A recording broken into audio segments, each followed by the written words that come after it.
আমার হুজুর কেবলা দাদা হুজুর কেবলা থেকে এইভাবে চলমান আসতেছেন, এখানে নামাজ পড়তেন উনি। হুজুর কেবলা ফান্দাউক রহমতুল্লাহ আলাই অনেক কষ্ট করে সবাইকে নিয়ে, ওনার ভক্ত মুরিদ, ওনার মহল্লাবাসী সবাইকে নিয়ে একটু একটু করে কাজ করে উনি মসজিদটাকে নামাজের জন্য একটু সুন্দর একটি স্থান করেছিলেন। তো আমাদের বর্তমান পীর সাহেব হুজুর উনিও ভাবলেন যে দিন দিন মানুষ শুধু বেড়েই যাচ্ছে, জুমার জামাত আলহামদুলিল্লাহ অনেক লোক হয়, মসজিদ ভরে, হাফিজি মাদ্রাসাটাও ভরে। তো মানুষগুলি নামাজ পড়ে মসজিদ একটি তৃপ্তি সহকারে নামাজ পড়া উচিত। প্রত্যেকটা মসজিদ সুন্দর হয়ে গিয়েছে এলাকার। তো আমাদের এই দরবারের মসজিদটাও আমরা সুন্দর করতে চাই। কথা বলেন ঠিক না ঠিক? ভিতরে টাইলস হচ্ছে, ভিতরে টাইলস একদম কমপ্লিট, বাহিরে টাইলসের কাজ চলমান, কাজ করতেছে তারা মিস্ত্রিরা, আপনারা দেখতে পাবেন গেলে কাজ চলমান। আমি আপনাদেরকে বলবো, নবীজি হাদিসে বলছেন, যারা মসজিদের সাথে সুসম্পর্ক লাগায়, যারা মসজিদের খাদেম হয়, যারা মসজিদের রক্ষণাবেক্ষণের দায়িত্বে নেই, যারা মসজিদের জামাদার হয়, যারা মসজিদকে ভালোবাসে, যারা মসজিদের ভালো জিনিসগুলো দেখে, তারা কাল হাসরের মাঠে আল্লাহ রাব্বুল আলামিনের আরশের ছায়ার নিচে তারা স্থান পাবে। একটু জোরে বলি না সুবহানাল্লাহ। প্রিয় ভাইরা আমার, শুধু তাই নয়, নবীজি বলেছেন তোমরা সাদকায়ে জারিয়া করো, আর আল্লাহ কোরআনে বলেছেন ওয়ামিম্মা রাযাকনাহুম ইউনফিকুন, বান্দা আমি তোমার যে রিজিকটা দিচ্ছি এই রিজিকটাকে আমার রাস্তায় তুমি ব্যয় করো। যাকাত নয়, যাকাত এক জিনিস আর সাদকায়ে জারিয়া হলো আরেক জিনিস। তো যাকাত হলো আপনি ফরজ হলে আপনি যাকাত আদায় করতে হবে। আর আপনার যে রিজিক আল্লাহ দিয়েছেন, মনে করেন আপনি 500 টাকা আপনার দৈনিক ইনকাম, এখানে এটা আপনার রিজিক, এই রিজিক থেকে আপনি আল্লাহর রাস্তায় কি দিলেন, এটা আল্লাহ জিজ্ঞেস করবে। ভাই আপনি যে রাস্তায় আপনি ইনকাম করেন না কেন সব জিজ্ঞাসিত হবে।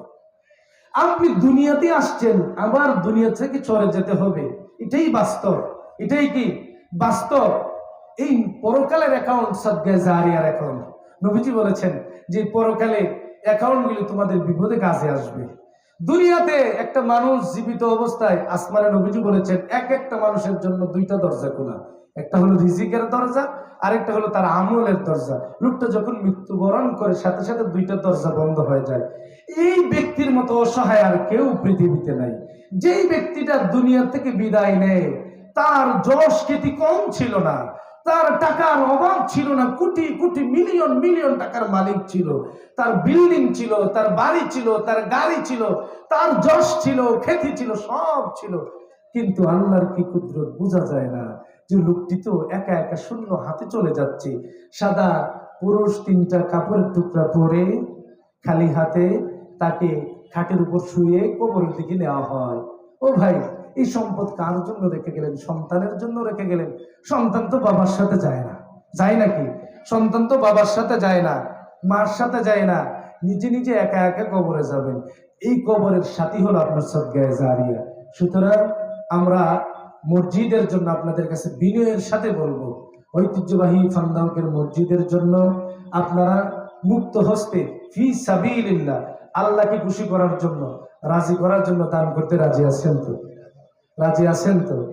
আল্লাহর ঘরকে খুশি করার জন্য হাত নামান, আল্লাহর ঘরকে খুশি করার জন্য, আল্লাহকে খুশি করার জন্য, আল্লাহর ঘরকে সুন্দর করার জন্য আমরা খুশি করব আল্লাহকে। কথা বল, কাকে খুশি করতে চাই?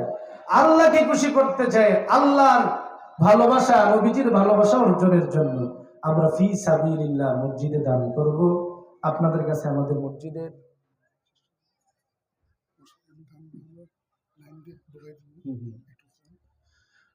আপনারা যারা এলোমেলো ভাবে বসে আছেন, আপনাদেরকে অনুরোধ করব আপনারা কাতারটা একটু সোজা করেন মেহেরবানি করে।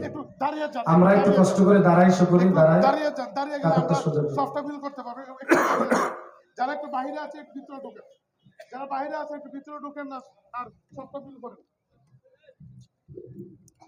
যারা বাহিরে আছেন আপনারা ফ্যান্ডেলের ভিতরে ঢুকে আমরা এখানেই নামাজ শুরু করে নেব।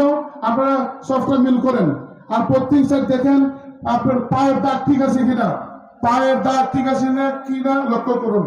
আর আমাদের কর্মী যারা আছেন আপনার প্রত্যেকের লাইনে লাইনে ঠিক হন।